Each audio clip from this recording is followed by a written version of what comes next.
Here we go. I guess so. Who knew? Maybe that's because I'm a co-host. I feel like, so I kind of have a PowerPoint, but I'm like, God, we've had a lot of presentations and I feel like that would be a little bit much. So maybe maybe I'll just throw out a few things. Maybe we start with introductions and folks could name, like, if they could get one thing in a community benefit agreement, what would it be? What would they want to see? So I am Amanda Woodrum. I am the co-director of ReImagine Appalachia. And if I could make sure we saw one thing in a community benefit agreement, I think it would be community input into the project from a diverse stakeholder group that has key stakeholders represented, including union, racial justice, environment, faith. And I think that would lead to a lot of the other good things we want to see. Eric, you want to go next? Hey everybody, my name is Eric Dixon. I'm with Ohio River Valley Institute. Wow, there are many things. Yeah, this is one. A couple of years ago, they say what I said. Well, a couple of years ago, they outlawed PLAs in Kentucky, and so getting some examples of that going in Kentucky, I think would be a good place for us to be. Yeah, good one. All right, Will, why don't you? Sure. Well, similar to Eric, union neutrality. Well, I should introduce myself. So I'm Will Tucker, Jobs to Move America, Southern Program Director, pronouns are he, him. And beyond that, I think one thing that we particularly need to focus on in places like Alabama is specifically addressing the situation of systems impacted folks, so folks who are caught up in the criminal punishment system. I think community benefits agreements allow us to think really big about how to combat the barriers that those people face, whether it's from targeted hiring, like I talked about in the New Flyer CBA, or even beyond that. I think a community benefits agreement could outline some kind of best practices from companies for dealing with folks on color code, the folks who have to randomized drug testing and folks who are subject to surveillance by the state, because they've been caught up in the criminal punishment system, things like that. I think that's a really good frontier for us to be talking about in the context of what we can dream big and achieve in community benefits agreements. Yeah, I love that, particularly since Appalachia has been particularly hard hit by the opioid epidemic and folks caught up in the criminal justice system. Diana. Yeah, I guess I would say, strong wage and labor standards, and respect for union organizing, but I did appreciate your answer, Amanda, just because I think the process is really important to making sure we get what we want, is having people at the table. Yep. Caitlin, WRI. Hi, everyone. I'm Caitlin McIntyre. I'm a research analyst for environmental justice at World Resources Institute based in Washington, D.C. I'd say I'm still new to the CBA space, but I think I'd like to see, and try not to include what's already been shared, but Hard. I think I would say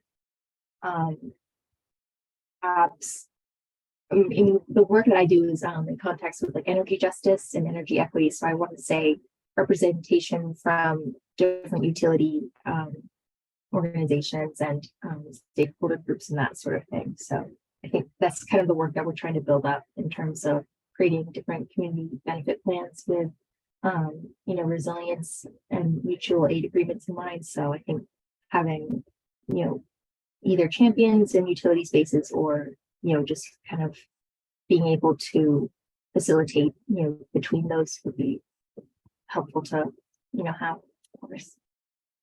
So basically you're saying like champions to, force utility companies to think about these things, use community benefit agreements. Is that what you mean? Yeah, or like just having, I think similar to what you had said, like having the right players at the table.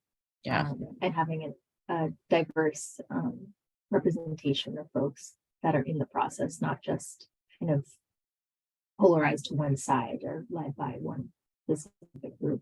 Right. Justin.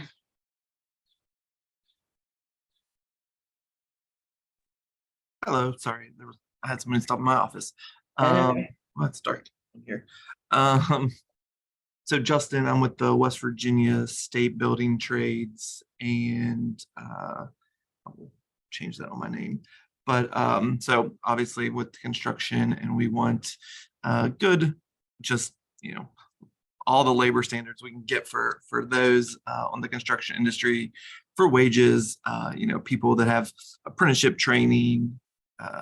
That's we pride ourselves in having the best trained workers, and so getting those training requirements in there, as well as I think anytime we can get if we're shooting for the moon, right, we want people that have healthcare and pensions and all the things that we provide for our members, to make make them better community members, because when they have jobs with good healthcare and pensions, it makes their community stronger. Yeah, great. Trevor? Hi all, Trevor Dolan. I'm a policy lead with Evergreen Action. And I think I would want to ask for provisions for local hiring and training resources for people from the community. And as it happens, I'm calling in from the Sunset Park neighborhood in Brooklyn, where the community was able to negotiate an agreement like that with Equinor for a wind turbine staging location. So we have good examples of that in the world. Yeah, that's great. And Laura.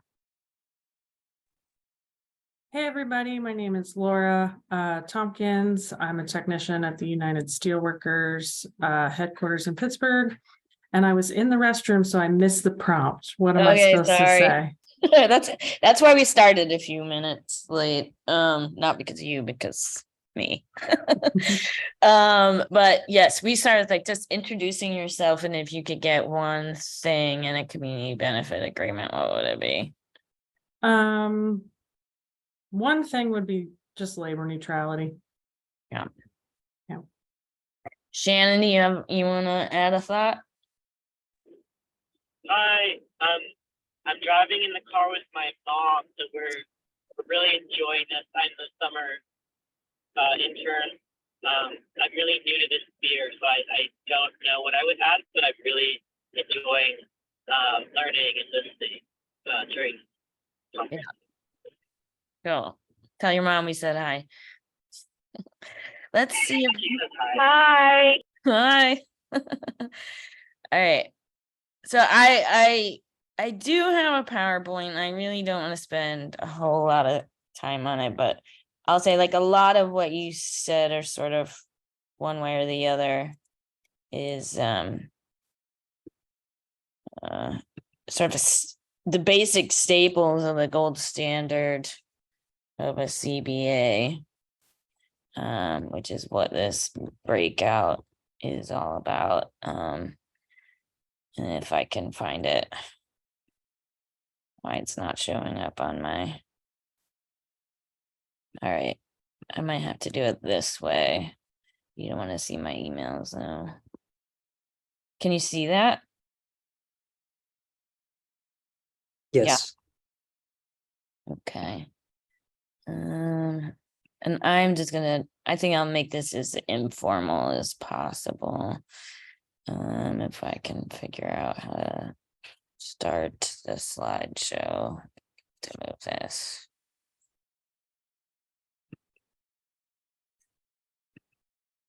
All right, what does the gold standard mean? And I'll say by starting, and this is really the difference between a community benefit agreement as a reaction to bad development project versus sort of being proactive with the community benefit policy or community benefit plan. Ideally, they were all in the mix as we're thinking about what the project is. In best case scenario, we're creating the vision together of what we're trying to do. So with ReImagine, our approach to this work was, what are the things that we want to see? What does a sustainable, equitable Appalachia look like? Repairing the damage from the last century, modernizing the electric grid, creating universal broadband access, growing clean and efficient manufacturing, building out a more sustainable transportation, promoting regenerative agriculture, restoring forests and wetlands. And we did a very collective process to figure out what that vision is, but you can see it's very comprehensive, and it's sort of it sort of suggests there's a place for everyone in this future that we're envisioning. And so process wise, we help build that vision together, and in that, in a very sort of non-threatening way, we built relationships across diverse stakeholder groups. And so that's one great way to start a process, is to start early and engage diverse stakeholders often. Like, don't develop a project and then come at or a policy platform or anything, and then come to a bunch of people saying, well, you signed the dotted line. That is not real relationship building. So building the vision together. And then thinking about how do we get there? What's the process for achieving that vision, and how do we do it in a way that creates good union jobs, creates opportunities, and in our region, we want to be thinking about prioritizing folks displaced from fossil fuel jobs. And so can we prioritize those folks for new opportunities under these federal climate infrastructure dollars? And that we're building pathways into these jobs for Black workers, women, people of color, folks that have been in the past sort of left out of the conventional energy economy. How do we build a future workforce that's more diverse in nature? And we'll get into, like, I think, as Justin said, apprenticeship and pre-apprenticeship is usually a staple of a good community benefit agreement or policy. And then, as we all sort of kind of touched on, important from the beginning to have a lot of public input, not just of one kind of stakeholders, but all the key stakeholders. That's where you can get to the win-win-win. And so the process is important. You do want to make sure you got the right people in the room, and that you are also prepared to have the more difficult discussions. There's coming out a particularly divisive time between different stakeholder groups, and how do we make sure the folks in the room are ready, willing, and able to listen to other folks and find the common ground and find the way forward together. But you don't have to figure everything out on your own. There's a lot of best practices that have been built out of the past. And so the key staples are, all of which folks touched on, is one, maximize the creation of good jobs. We want to say things like project labor agreements in a perfect world, which is essentially a collective bargaining agreement on a construction project that lasts the duration of the project. For our purposes, we're also thinking a lot about how do we bundle small projects into bigger projects, aggregate those smaller projects. So it's not just about putting one solar panel on one rooftop, but many solar panels on many rooftops under one bigger contract. That's going to make it one lower the cost for everyone, but it also creates situation where you can do things like project labor agreements, which require bigger projects, but also creates leverage to demand things from developers. Like, and if possible, we'd like to see the products, the solar panels in this example, made in Appalachia. And then of course, if it applies to something like a developer is doing a big project, that then there'll be spaces to lease out, that those people leasing it will continue, good wages, but engage in things like union neutrality agreements. Second, targeted hire is another thing.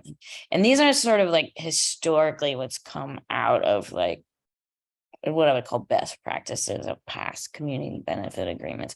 So targeted hiring, how do we make sure that we're giving new opportunities to the harder to employ folks or people who've been left out of the system?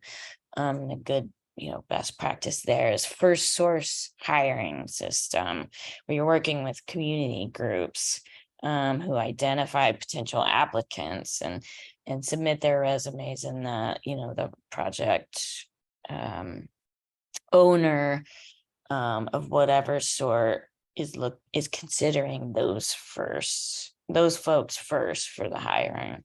If they can't find what they're looking for, then they can open it up to other folks. And in this case, the first source hiring system might be a couple different kinds of community groups. One that focuses on creating new opportunities for coworkers, or one that has good relationships with Black, Indigenous, and workers of other colors, or many targeted hiring programs, because you can't say X% of folks are Black workers, or X percent of apprentices are Black workers for various legal Supreme Court reasons. There are ways to get around that with how you do targeted hiring from like high poverty census tracts. And then again, that another best practice is that a certain number of work hours be completed by apprentices and or pre-apprentices from these targeted hire groups. And then one of my favorite things when I pull from what I call the Missouri model is that 0.5% of all project dollars then are set aside for community labor training partnerships, or minorities business enterprise programs, things of that nature. Cool examples, Cincinnati solar model. And I have a report, I'll drop the link in later, where all of these things are actually written up in there. But the Cincinnati solar model, where they incorporated into the RFP from the city, it was a city project, they put in the RFP that went out to potential project developers. We want to see a project labor agreement in your bids, and we want to see minority business set-asides, and we want to see use of apprentices and pre-apprentices.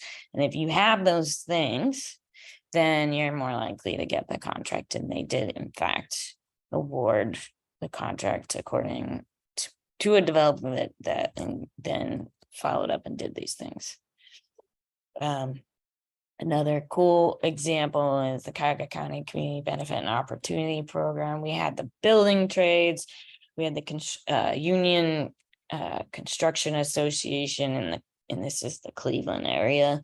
We had environmental groups, we had the Urban League, we had a minority business enterprise, and we came up sort of with an 11-point plan. Like we were contracted as consultants to the county government to put this together. And I'll probably just drop the link. I feel like I've been talking too long and you've been talked to all day, but there are some things in there that were, were more tense than other things that might be, and I'll just maybe point out real quickly. Oops, wrong thing. That's my report. Nope. There it is. Oh shoot, I had it highlighted. So the win-win-win, we got what's the win for labor using responsible contracting. So any publicly funded project with at least 500,000, this policy would kick in these provisions. And we had things like health impact assessments. So if something's going to hurt the community, then you can try to come up with ways to mitigate that hurt. Construction careers program. So this is the apprenticeship and pre-apprenticeship utilization requirements, responsible contracting. So for the unions, this was the most important thing. We want these not to go to the lowest bidder. We want these contracts to go to, quality bidders. That's going to create more jobs for our folks on the bench. And by doing that, we then create openings in our union apprenticeship to bring new folks from disadvantaged communities into those apprenticeship. And that latter thing was what was important to folks like the Urban League and the Minority Business Enterprise, access to these amazing union apprenticeship programs. And then less controversial or less tense for things like buy local. Let's see. The community benefit fund, not argued about. What it was used for, not argued about. I think one of the hardest things we had to do was come up with the definition of disadvantaged worker, who has these sort of access to a certain work set aside of work hours in disadvantaged workers.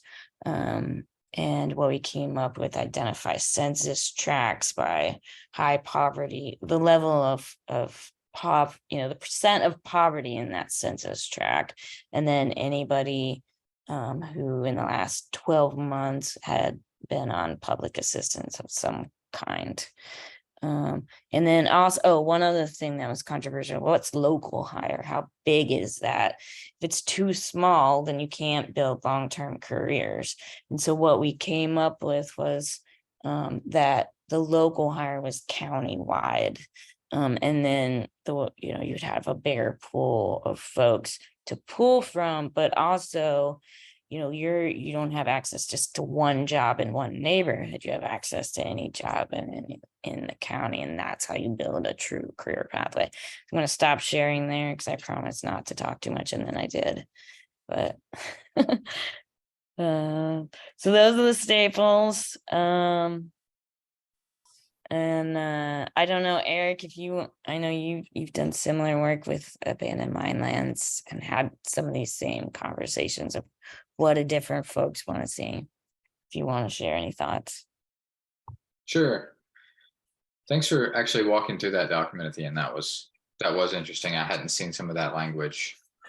Because sometimes some of those definitions aren't totally straightforward. But yeah, my name is Eric Dixon, like I said at the top. I'm with the Ohio River Valley Institute. We're a regional organization. I'm based in Kentucky, but we work on development in Appalachia. And I'll just talk a little bit about a project that we've been involved with, including a number of people who are on the screen today, including Justin and Amanda. But essentially, the bipartisan infrastructure law included this big investment in cleaning up historic damage from the coal industry and the gas industry, mines that haven't been reclaimed, and wells that haven't been plugged or remediated. And after the bipartisan infrastructure, there was stuff that happened before passage that if people have questions about, we can talk about. But after the infrastructure law passed, ReImagine Appalachia started to put together this coalition of kind of community environmental groups and the building trades in Appalachia, where a lot of this work would happen, around the question of how do we make sure the implementation of this money is, maximizes labor and community benefits. So the first thing that we did was kind of got everybody into a virtual room and had a conversation about what those shared goals were, and more or less came to consensus about, what are the big goals in terms of implementation. So that was a big step for us. And then what we've been doing since then is offering comments to the federal government as they kind of roll out this money, and to the state governments who actually procure the contracts to do the work.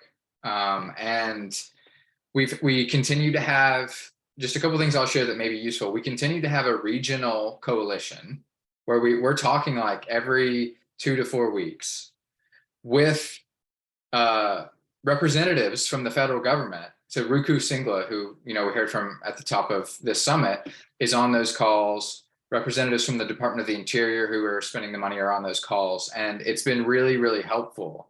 Hopefully, I would also like to think for them, but it's definitely been helpful for us to have them as part of that conversation.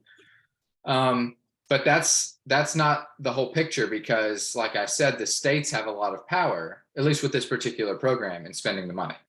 So we also have, in addition to that regional conversation where we're kind of sharing notes and trying to influence the federal implementation, we have state kind of caucuses where we're coming up with strategies to try to implement. It's essentially the procurement, the bid solicitations is what we're trying to influence with this program in each of the states. And the strategy looks a little bit different in each state because it's a function of the history and the politics in the states that we're working in particular, Kentucky, Ohio, West Virginia, and Pennsylvania. And we're kind of in the middle of it right now. We've already, I think, seen some success in that. One of the examples that Ruku mentioned was, as a project that the Good Jobs Initiative has been involved with, is the guidance that the Department of the Interior put out about how to spend this money, and the stuff that they are prioritizing in that guidance related to union jobs and community benefit agreements and that sort of thing. But not a lot of it is required. And that's a big learning for us. I mean, a big win was that the bipartisan infrastructure law requires Davis-Bacon wages for these projects for the first time, but it doesn't require a lot of other stuff that we would like to see, like apprenticeship utilization. So that has been a harder fight, and one of the things that we've been focusing on more at the state level. But I think the coalition has been really useful, and I hope it leads to things like for me, the next step is out of that coalition, hopefully being born things like proposals or projects related to a pre-apprenticeship or wraparound services that basically could make those building trades jobs more accessible to people who aren't as well represented in the building trades right now, in places like rural Appalachia, where a lot of those programs are happening in cities, but they're not happening as much in rural areas. So hopefully we can do more of that out of the coalition long term. And it seems to me once you build an infrastructure, it's not going to go away. Like it changes the game completely. Yeah, I think so. I mean, we're talking with people like Justin, who's heading up the building trades in West Virginia, and the laborers and the operating engineers across our states in ways that we weren't before. And from our perspective, this process is like, it's almost more important that we're building trust and relationship with each other for future stuff as it is, you know, implementing the abandoned mine land money. Yeah. And learning. Everybody's learning a lot about each other. Justin, it looked like you're thinking you might say something.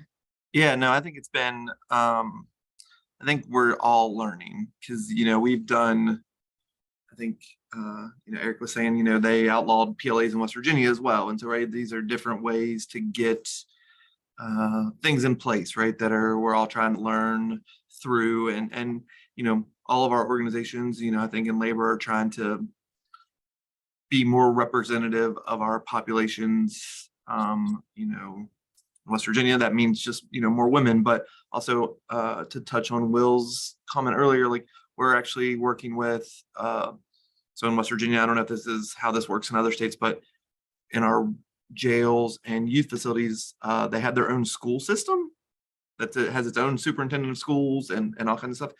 And we're actually applying for a grant to start an apprenticeship readiness program in one of our regional jails, and then we're going to expand it to one of the youth facilities and to one of the women's prisons. And so, you know, we're applying for that first kind of set of funding to get that started, and you know, hopefully that grows, you know, out of that to get, you know, those folks equipped to really jump into an apprenticeship program when they come out, because that's what the, you know, and they're doing a lot on their side too of getting people that are gonna get them applied for the apprenticeship program before they're actually paroled or released or, you know, whatever.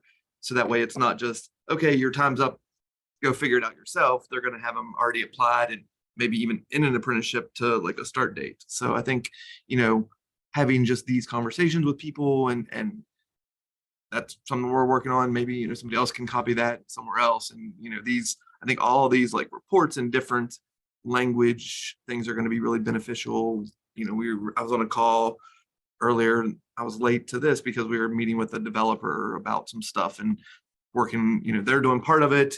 An economic development authority is doing part of it. So there's kind of, it's one project, but it's really two projects. And so we can have a PLA with a private developer, but we're West Virginia, so we can't with the EDA. So can we get them to work together to do some type of agreement? Because then it's not labor, it's this community benefits thing. And so Right. we're working on, you know, on all that stuff. Yeah, I mean, I'd be very curious about how that turns out, because I'm wondering if like the community benefit agreement route is a workaround to the PLA ban.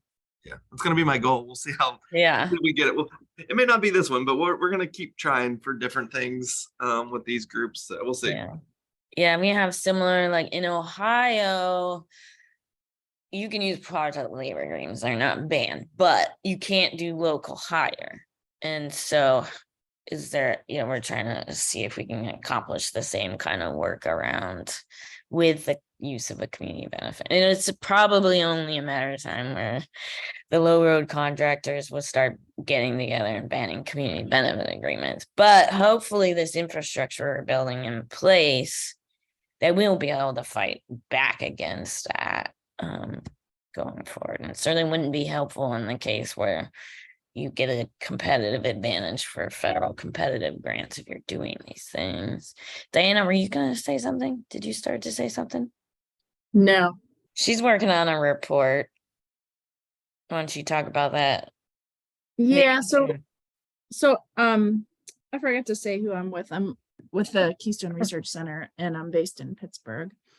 But yeah, we're writing a series of reports that ideally is going to be one for each of the ReImagine states on apprenticeship. And we're looking at, like, we have a lot of data from the Rapids system to kind of look at apprenticeship over time, over the last like 20 years. Because, you know, we know that this is a big opportunity to grow apprenticeship with all of this federal money. And so currently I'm working on the Pennsylvania report, and a lot of what we're looking at is looking at some of the data to kind of compare, you know, the impact of apprenticeship, you know, on, you know, exit wages and that kind of thing, in both union and non-union programs. And while they're like in Pennsylvania, there's a lot more non-union programs, but the union programs train a lot more people. Like 80% of the apprentices come through a union apprenticeship, and the results are really a lot better in terms of exit wages and you know, basically the systems in place to train really high quality workers. So that's part of what we're looking at. And, you know, there's just like huge benefits to apprenticeship. So we're going to be a little bit diving into apprenticeship in each of the 4 different states, and then kind of lift up some examples of good programs. So that's what we're working on. I'd love to incorporate some of the pre-apprenticeship stuff that you're working on. Be good to lift up, and of course we'll do a big fancy press release where we talk about these things. I was gonna say something like going back to apprenticeship, like one of ReImagine's missions, like I feel like it's the best kept secret that should not be a secret. So we want to lift it up, and hopefully I think Diane's gonna at least try to map out where the different apprenticeship programs are. That's as I'm sure anyone who's tried to find out where they are knows, it's not it's very difficult, which is exactly why it needs to be done. You were gonna say something, Justin? So we have a map of ours. If you That would be fabulous. we actually have a whole booklet of like all of our crafts in their jurisdiction for West Virginia. I know Ohio does the same thing with their building trades. So he needed me being a slaver. Yeah, Lonnie, we hear you. Yeah, I'm sorry. It's all right. Do you have a map of your apprenticeship programs? I do not. I just know we have a statewide, we have an apprenticeship program through Canada and the United States. And then I know in Kentucky in particular, we have an apprenticeship coordinator that handles that. But we just have 5 locals across the state. Yeah. So we hope to try to start mapping some of this out so that folks in the wider community, know more about them. They know where, the local community colleges, but they don't necessarily know where the local apprenticeship programs are. So I think that could be hugely beneficial. And I will say, like, sort of in the staples of community benefit agreements we touched on, and I saw, and Will's, your apprenticeship utilization was a lot higher, I think, than the ones I've usually seen, which are more like if we do provide, we're going to do this big publicly funded construction project, let's make sure we're giving on the job training opportunity folks who are building the future workforce. So 20%, and that's usually what I've seen is of work hours are set aside for apprentices and pre-apprentices from registered programs. How's the 40% going? Is that what it was? Good. Sure. Yeah. So that the 45% refers to just new hires. So in our community benefits agreement, we don't actually have, we weren't able to get, and it's important to talk about what we weren't able to get as well. We weren't able to get like a number on spots in the apprenticeship program or the pre-apprenticeship program. And that was kind of, we went back and forward on that a lot in negotiations. What we wound up with was language about preferential access or preferred status for applications into the apprenticeship program for people who completed the pre-apprenticeship program, which is important, but it is less than being able to say that, for instance, a third of the people in the apprenticeship program must be historically disadvantaged or must be people who completed the pre-apprenticeship program. So we didn't get that. And so that's something that could be improved upon. And another thing that could be improved upon too, to Diana's point, is New Flyer agreed to essentially technical training. So that gave them a lot of latitude to determine how to set up the apprenticeship program. And, eventually, our hope is that the union comes in and will negotiate the terms of an apprenticeship program so that it'll be a union program rather than a non-union program. But in the meantime, New Flyer is moving ahead with their own sponsored program, which is one of these, kind of not necessarily in their case. I don't want to characterize theirs as watered down, but typically the non-union apprenticeship programs don't result in the same level of positive outcomes as union apprenticeship programs do. And that makes sense because the union programs have been negotiated in these manufacturing environments, especially. So that's something to consider too. Like we could have achieved more direction from our end on the implementation of the apprenticeship program by New Flyer. But what we got in the meantime, is better than what existed before, which was nothing. And we do hope that the union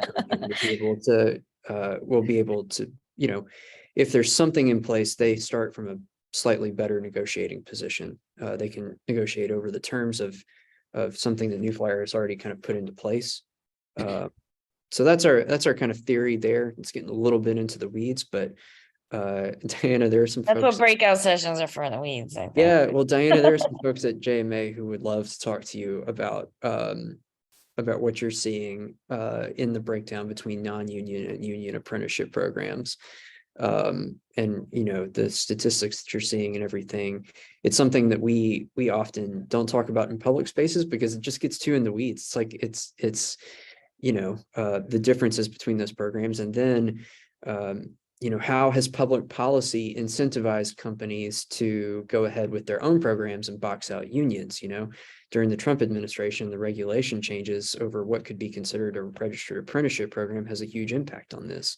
So maybe we should talk about it more because we could eventually get that fixed if we do and organize around it. So just to wrap up, I would love to connect with you, Diana, to talk more about that. It sounds like you have a lot of knowledge on that, but yeah, that sounds great. I'll put my email in the chat. Great, thank you. Well, what really excited me about your CBA is most of them and most of the best practices we see are in the construction side of the equation, and there isn't that many out there in the manufacturing or retail or the more permanent jobs. How did that come about?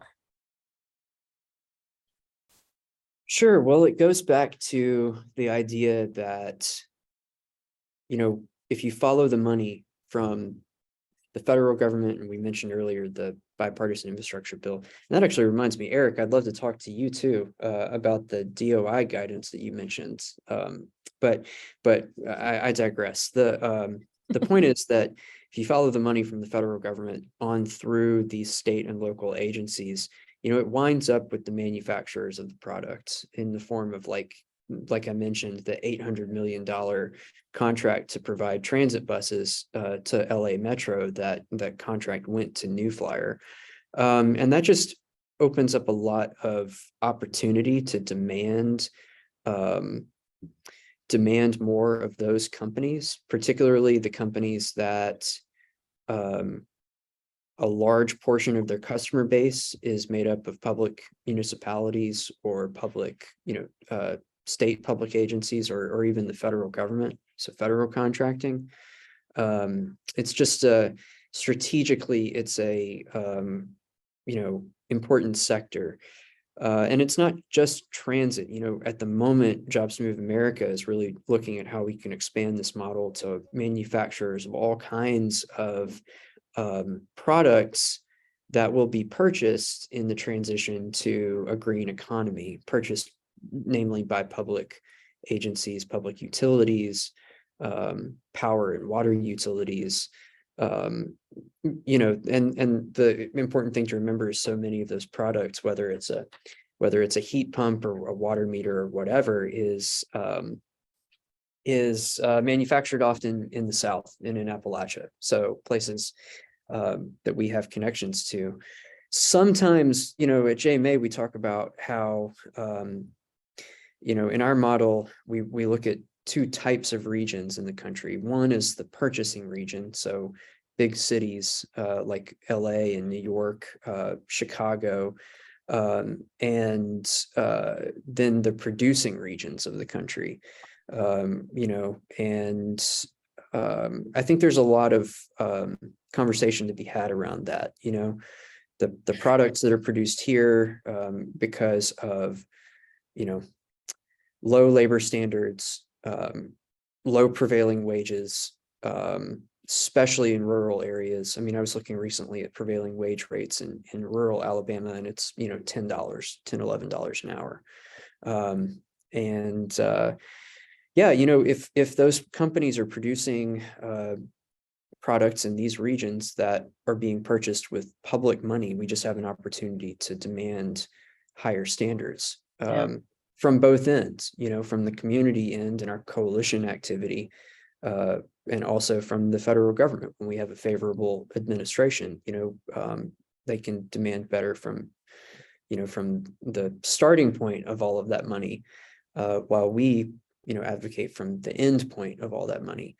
So, I hope I'm making sense. That's kind of No, totally. And in fact, I'm spending a lot of time thinking about this, and I know Eric is too. Like and this goes back to what I said about bundling projects. Like we are on the producer end, but can we also, if we join together to create I don't know if it's a purchasing co-op, but we're buying things together, then can we create leverage for one, producing them in Appalachia? So we have this whole Make It in Appalachia campaign. But then also, of course, ensure that it comes with things like union neutrality agreements, and really fully use that leverage. But I am yet to find an answer to the question, how do we do that? How do we operationalize that?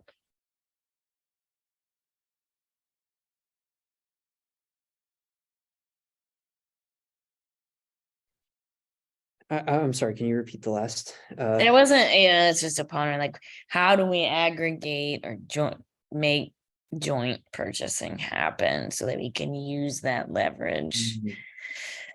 I'm not sure. Yeah, if you have an answer, I'd love to hear it.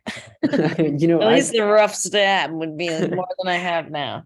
I don't, but I wish I could loop in kind of on demand a couple of my colleagues at JMA who have done some of this kind of bundling before for purchases, in different areas before they came to JMA, but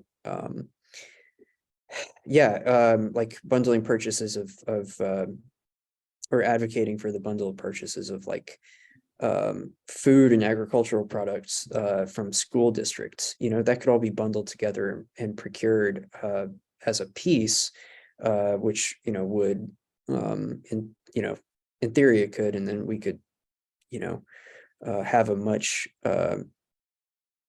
more leverage. The larger that procurement goes, the greater leverage over the producers.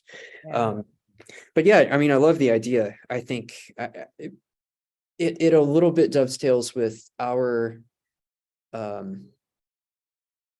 idea to focus on industries and sectors, to better position unionized workers across those industries. So now we have community benefits agreements with 3 of the 4 top producers of electric transit buses, you know, and so we're close to having the entire industry covered by community benefits agreements, which offers a lot of opportunity. That and include kind of green power in exciting West Virginia. stuff. There was something with green power. I can't remember exactly. I don't know if they're major, but Yeah, we want them to be. yeah, exactly. Yeah, so I think from a bargaining power perspective, if all of those workers are union, I think there's some opportunity down the road. And then, of course, making sure that all of these companies are represented by unions, and we don't have just, you know, New Flyer prior. Well, currently New Flyer is still non-union in the Anniston plant and union in their Minnesota plant. And recently several other plants that were previously non-union have unionized. So yeah, I think there's a lot of opportunity there. Yeah, I mean, I think that's Appalachia, you know, the union movement in this country started in the coal mines. We have a long history of being union. And it's only more recently, you know, that it's been on the decline. And I think we're at a moment where we can turn that around. And if we really dig in our heels and figure stuff out. I think the community benefit agreement movement and the Biden administration, you know, requiring them, is definitely the way to build that out. So we have about, I think, 2 minutes to go. Does anybody want to ask final questions, share thoughts? Many of you been quiet, so if you have anything on your brains, you quiet people. Yeah. Hey, Amanda. Yeah, Lonnie, go for it. Yeah, I apologize. I got on late, but I noticed I guess this is a question for Diana, and I don't know if I got on late, so I don't know what everybody does on this call, but I noticed the Keystone Research Center. Diana, are you guys look at different types of apprenticeship programs? Is that what you do? So we're like a policy think tank, but apprenticeship and workforce development is one aspect of what we do. So we have done a bit of research, especially in Pennsylvania, around apprenticeship and pre-apprenticeship. Okay, I was just curious. I come on at the very end, and I was just wondering if anybody had ever, like, I know that the ABC had problems with their apprenticeship program in certain areas, and I didn't know if that there was like an actual like national study on that, where people had looked at that, where, like, you know, they weren't graduating the amount of apprentices that they said that they were. A lot of these programs were bogus. So on and so forth. So I didn't know if that had got brought up. I don't want to get off the subject of community benefit agreements, but I just got the very end there, and you was talking about apprenticeship programs. So I was just curious about that. Yeah, that's interesting. I haven't heard specifically about the ABC apprenticeship program, but I'm interested in hearing more about that. Is that something you're involved in? No, I just know That's that the low road one. yeah.